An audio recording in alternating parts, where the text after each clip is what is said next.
Yo guys, what is up? Max on our Path of Exile 2 video, and today we are showcasing one of my good buddy ColbyCheeZe's Titan Slam Bear build. Now this build is using the Titan Ascendancy to really focus on massive slams. You can run around the map clearing everything in sight. You insta-melt bosses, and Colby's doing some really awesome things on this build, so I wanted to bring it to the channel to showcase for y'all. We featured a few of Colby's builds in the past, and this one was looking fantastic. Before we dive into the build, a quick word from our sponsor.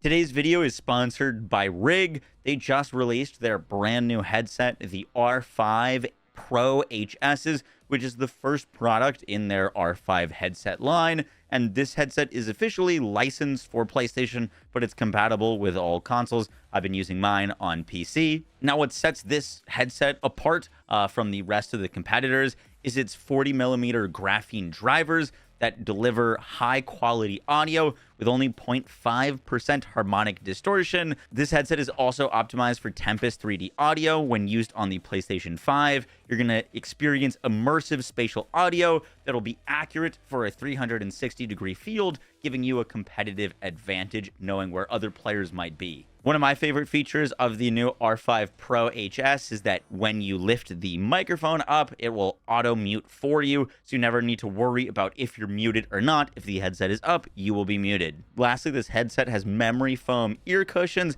and also a memory foam head cushion, so that you're not going to be getting like pains or headaches while you're using these for extended amounts of time. If you want to pick up these headphones today, you can do so down in the link in the description. This build focuses primarily on using the Titan's two sides of his ascendancy that boost your slam. So every second slam is ancestrally boosted. This gives you much more damage and size. And then you've also got automatic crushing blows, which allows you to prime or to heavy stun primed enemies automatically. This is going to give you much more damage and give you a little bit of safety when fighting bosses and tankier elites.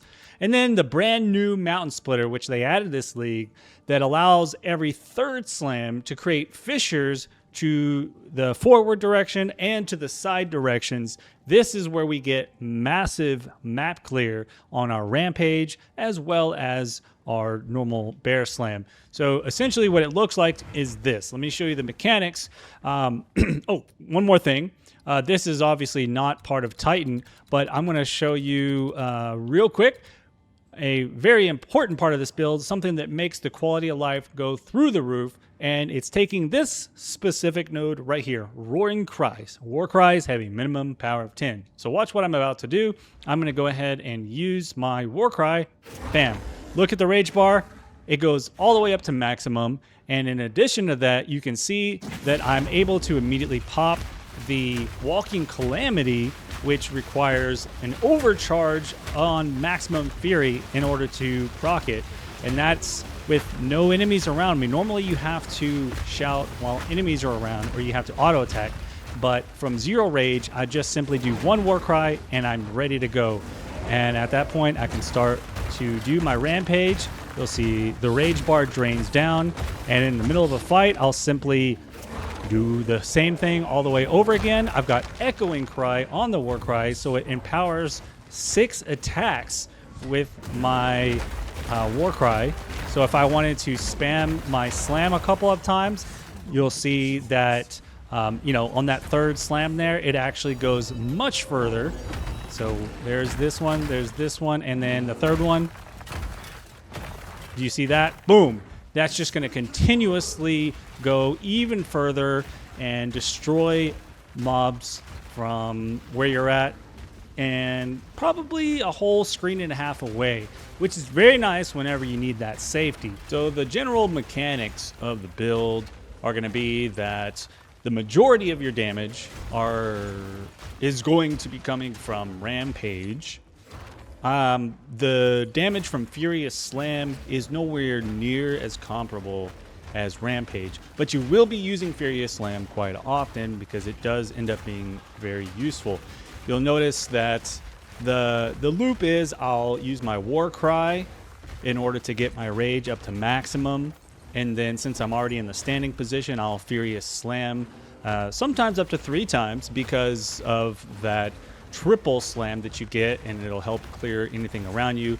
And then I'll immediately go into the Rampage until my rage bar hits low, and then I'll just loop that process. Anytime that my Walking Calamity falls off, then I'll just kind of throw it in there. To be honest, the Walking Calamity, it is decent damage, but it is nowhere near scaled to do the clear that maybe you've seen on some other Bear Calamity builds. This particular setup is focused almost primarily on scaling that slam damage for your Furious Slam. So that's where the majority of your damage and clear is going to come from. Now you'll notice occasionally I weave in a Lunar Assault. The reason for that is I have actually linked a Bater's Vengeance with this particular skill, since when I freeze, I'll gain another 62% cold damage for 20 seconds across all of my skills. And that's a pretty good amount of damage for mostly free. Now, it's completely unnecessary. I don't even use it that often. It's just essentially on my auto attack, and I'll throw it in here and there. So decide to use that if you would like. If you don't want to use that Bater's Vengeance, I would just use a Ferocious Slam, or sorry, a Maul for your main attack. But more or less, I'm just focusing on the Slam and the Rampage for probably 90+% of my attack skills. For your auras, what I'll do is I have a weapon swap specifically for my war cries. So you'll have all of your skills on one weapon set, whereas your war cry is on another weapon set. And I've linked most of the war cry speed and things like that on this weapon swap. And the aura I'm running is Eternal Rage, just so that whenever I do the war cry, I'll get a little bit additional rage build up while I'm in that before I weapon swap back to my attack skills. And then the auras I'm running on pretty much everything else is going to be Scavenged Plating, because the war cry gives you the ability to break armor, and that is a big part of your damage, as well as bringing over a little bit more armor for yourself. And then I also have Savage Fury running. This one doesn't give you really anything while you're clearing the map, but it is an activatable that you can use for a bit of additional boss damage, and that seemed fine for me. You don't even necessarily need to do that. You could always run pretty much any other support. I tested out running Herald of Ash for a bit, and honestly, I just didn't think it was that impactful, since I've already got so much big damage from the Rampage that most things just die right away. I don't necessarily want to wait for them to burn out from the Ash. And so I noticed no real difference. What I did instead of adding Herald of Ash was I found more benefit by using my additional spirit to add supports to my auras. And what I mean by that is I've got Cannibalism, Precision, and I've also got the Herbalism support. This gives me more life recovery from Flash, life on kill, and since my attacks are hitting so far away, that accuracy just ensures that I don't miss as often for the very far away enemies. All right, that really sums up the gearing and the mechanics, how the build works and mapping. I'll go quickly over my gear as well as any notables on the tree that are important to look at. You can follow along with the path of building and the max roll that I have linked below if you're interested in following along with that. With only 2,000 life, you can see I've been quite a bit lazy in upgrading my gear. I have really a lot of room for improvement to get my defenses up. A lot of my gear has very low HP on it, but I did focus on trying to max out my armor quite a bit. I've got around 15k Fizz and 35k to Ellie, which is decent, so that's been helpful. And then you add in the Scavenge Plating, it goes up even higher. So more or less, I'm not having too much of an issue. I do get bursted down sometimes in high juice maps, but that's just going to be a matter of improving my HP and whatnot. So the main thing you want to focus on, of course, and this really is with a lot of builds in general, but max out your resistances and then get as much HP and armor as you can. That's really as simple as it's going to be. Now, you're also going to want to have a source of leech on your gear. I've got mana on my gloves as well as life leech on a ring, and that's going to improve your quality of life significantly. I highly recommend getting leech somewhere on your items with most of the nodes that I've taken here. And I've also got a couple of these nodes that improve my ancestrally boosted attacks down this way. Those are quite nice. I've got most of the skills that, or most of the passives that improve empowered attacks, since I am Warcrying quite a bit. This one here, Warcry's empower an additional attack. That's where I get 6 empowered attacks due to the Echo support, which is on my Warcry. And so I'm going to be getting most of my attacks are empowered. Now, the other thing is I've taken some max rage nodes. That rage effect really does boost our damage quite significantly. I've also taken these down here. I have a bit of stun threshold, and that's going to help not get knocked out of my rampage as often. And other than that, we've got the weapon swap here. This here in green is going to be the weapon swap for my Warcry specifically.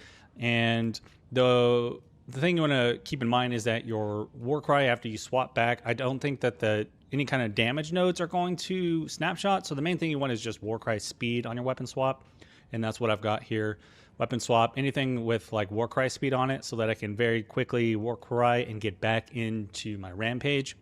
And of course, I already spoke about this earlier, but the Warcries have a minimum power of 10. This is going to be the main one that you want to get as soon as possible. And so, like, if you're actually early game with this and you, for some reason, can't reach this notable passive right here, you probably just want to stick with Eternal Rage until you get this. But once you grab this, as well as the Echo on your Warcry, you're going to notice the quality of life for this build goes up dramatically. And I think that's pretty much it. I mean, grab these skill speed nodes. Anything that gives you skill speed or any kind of attack speed, that does actually significantly improve the quality of life for your build. Of course, you don't want to really trade off too much damage for it. What I said about the weapon top end damage, but anything that is remaining mostly is going to be placed into armor nodes.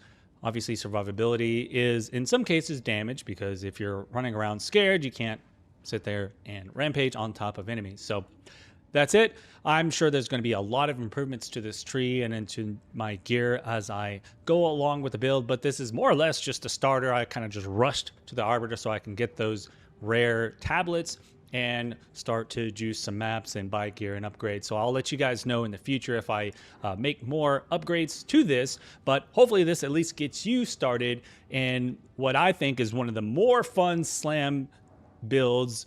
This is kind of what I envisioned doing on my initial Warrior playthrough on the very first launch of the game. So I'm really happy with how this turned out, and I'm glad you guys stuck around to the end of the video, and I'll see you around for the next one. Peace, bros.